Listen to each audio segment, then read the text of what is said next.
Hi, I'm Cheng Thom, and you're watching Ask Kai, Quick Tips for the Apocalypse, a series of short videos in which I answer all of your questions about life, love, and the universe.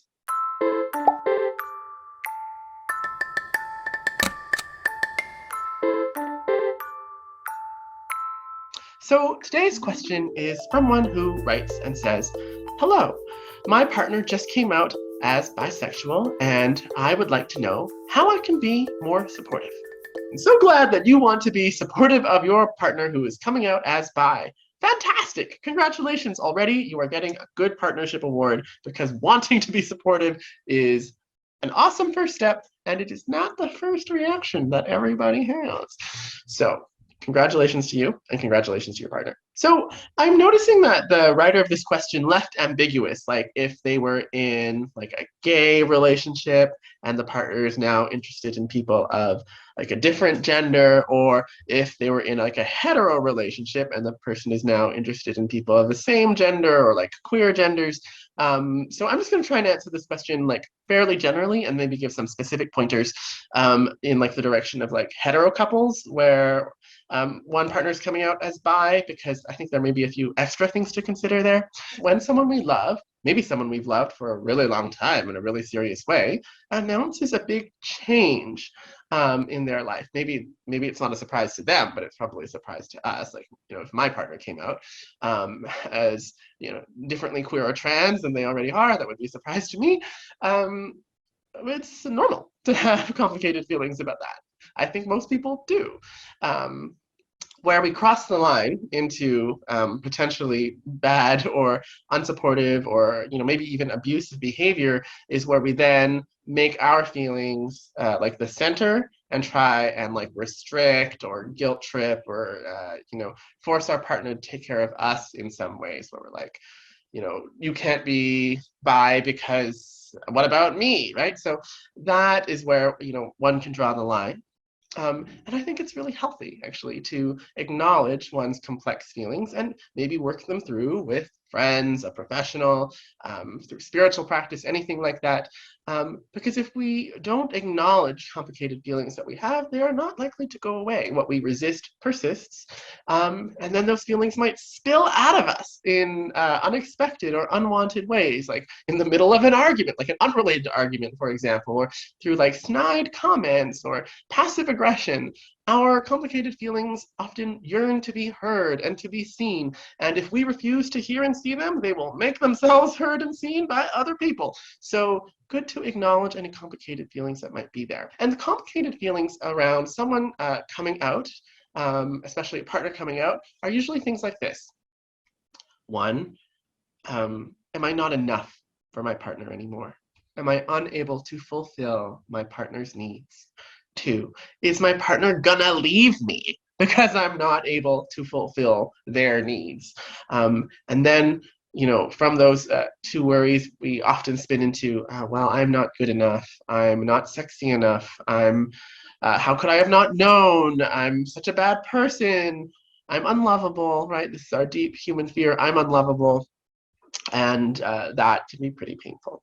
So I would say the first thing we can do to be really supportive of our partners if they're coming out is to be supportive of ourselves, to acknowledge difficult feelings that we have, and really see, though, like if they are rooted in reality or not.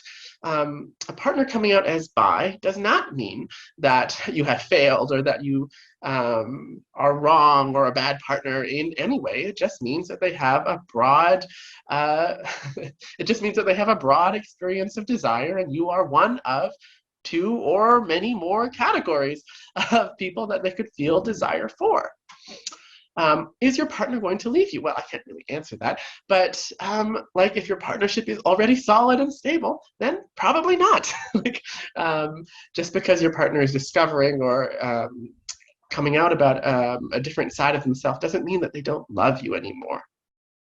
It's really just about them and not about you. So that's something important to remember. So what about actions? So people are like, what actions can I do? Well, I think this really depends on what kind of a partnership you are in.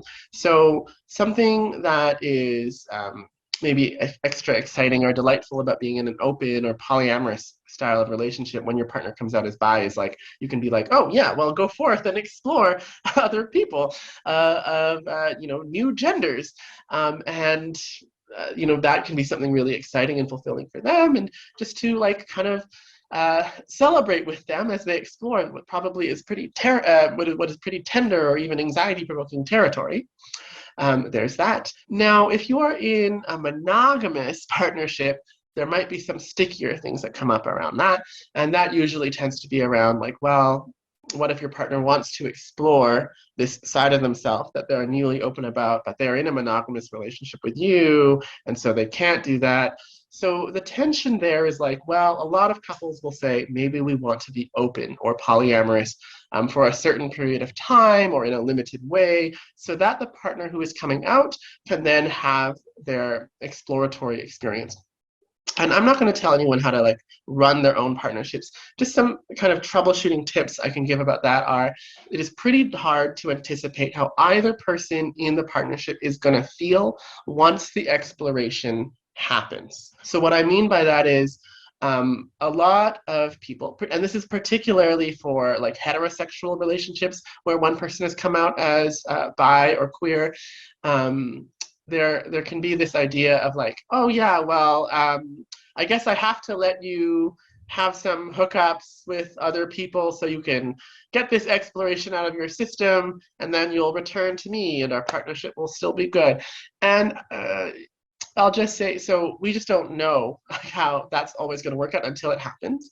So the partner who is going out and doing the exploring may suddenly have like a rush of excitement and want to get like a little bit deeper into that exploration. It may not always be one-off hookups that meet their need for exploration. And the person who is like saying, okay, yes, I will allow this openness where my partners come out as bi, just because something is limited doesn't mean that it's not going to evoke feelings of insecurity or jealousy. So I would just be aware of that, and really kind of try and get a solid sense in oneself, like, are you okay with like polyamory or an open relationship or your partner having explorations on the side or whatever? You don't have to be okay with it just because you want to be supportive. I would say it is maybe like a little less helpful to pretend that we're okay with something when we are really not. The issue of monogamy versus polyamory is separate from one being supportive of a partner having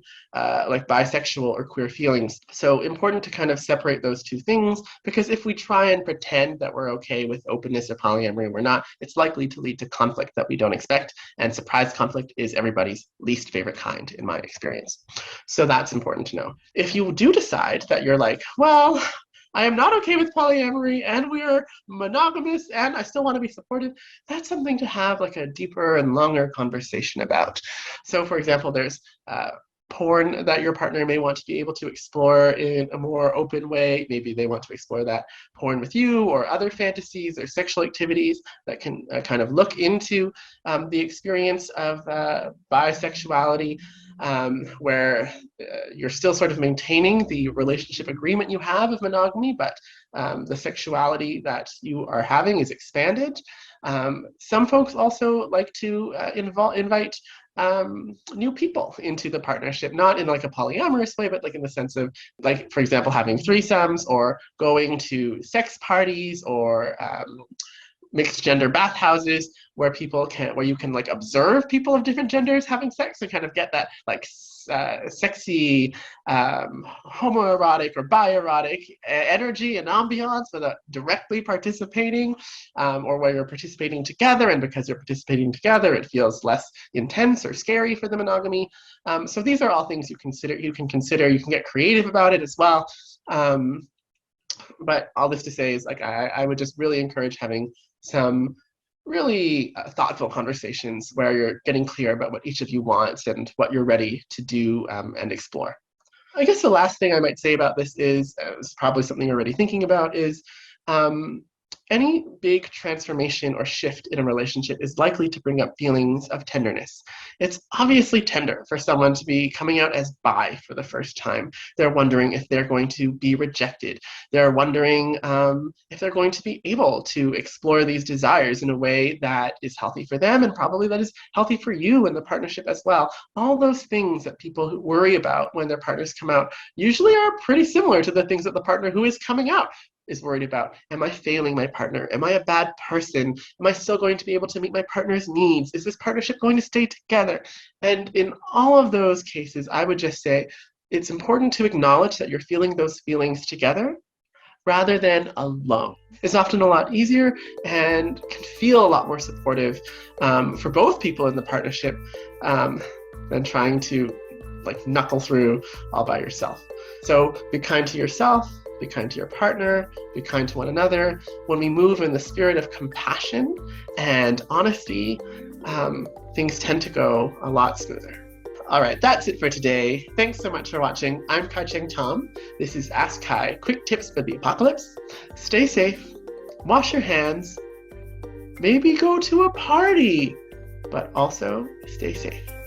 Bye, everyone.